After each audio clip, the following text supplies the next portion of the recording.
ये आकाशवाणी है। अब आप फहद से समाचार सुनिए।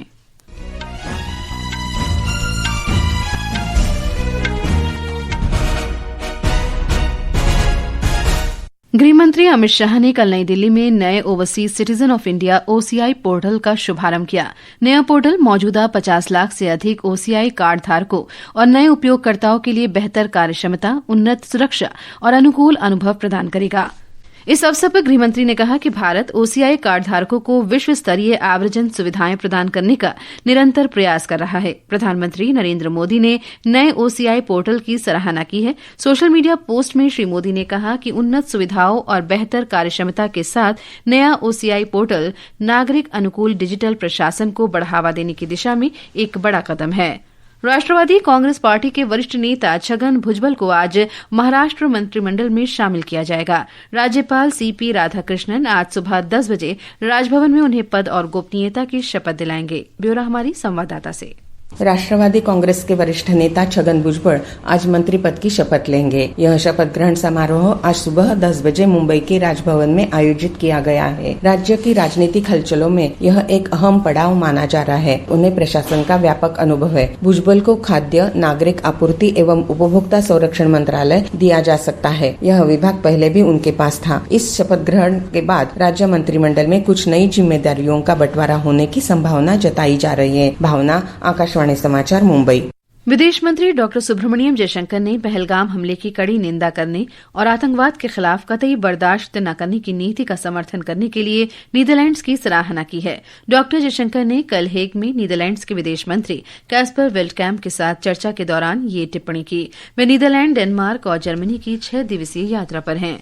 वाणिज्य एवं उद्योग मंत्री पीयूष गोयल ने कहा है कि भारत अमेरिका द्विपक्षीय व्यापार समझौते के पहले चरण को आगे बढ़ाने के लिए उन्होंने अपने अमेरिकी वाणिज्य मंत्री हावर्ड विलियम लुटनिक के साथ सकारात्मक चर्चा की है। ये बातचीत ऐसे समय में हो रही है जब दोनों देश इस साल अक्टूबर तक व्यापार समझौते के पहले चरण को अंतिम रूप देने से पहले वस्तुओं में अंतरिम व्यापार व्यवस्था की संभावना तलाश रहे हैं। मौसम विभाग ने अगले 2 दिनों के दौरान कर्नाटक में तेज बारिश का ऑरेंज अलर्ट जारी किया है। कर्नाटक और तमिलनाडु, कोंकण, गोवा और महाराष्ट्र के आसपास के क्षेत्रों में अगले 3 दिनों के दौरान मूसलाधार वर्षा का रेड अलर्ट जारी किया गया है। मीडिया से बातचीत में मौसम विभाग के वरिष्ठ वैज्ञानिक RK जनामणि ने कहा कि मुंबई में भी कल से मध्यम से तेज वर्षा होने की संभावना है। उन्होंने कहा कि देश के उत्तरी भागों में गर्मी के तेज होने की कोई संभावना नहीं है। Today we have updated the orange color warning for Karnataka, particularly for 20 and 21. Also, Konkan, Goa and Madhya Maharashtra likely to get very heavy to extremely heavy on 20 night or 21 to 22nd. Bombay will also receive moderate to heavy rainfall from 21st onward. So this is the rainfall scenario. If we talk about North India regarding heat wave, there is no chance of a heat wave intensifying. वहीं बेंगलुरु में कई दिनों से लगातार बारिश हो रही है। शहर में रात में 25 मिलीमीटर से अधिक बारिश हुई। मुख्यमंत्री सिद्धरामैया और उप मुख्यमंत्री DK शिव कुमार ने कल शाम स्थिति से निपटने के लिए उच्च अधिकारियों के साथ एक बैठक की।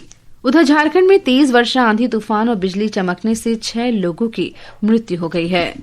अमेरिका के राष्ट्रपति डोनाल्ड ट्रंप ने कहा है कि रूस और यूक्रेन युद्ध विराम और युद्ध को समाप्त करने के लिए सीधी बातचीत शुरू करेंगे। उन्होंने रूस के राष्ट्रपति व्लादिमीर पुतिन के साथ फोन पर लंबी बातचीत के बाद कहा कि पुतिन से वार्ता सकारात्मक रही और दोनों देश बातचीत के लिए तैयार हैं। पहला खेलो इंडिया बीच गेम्स कल शाम दीव में घोघला बीच पर शुरू हुआ।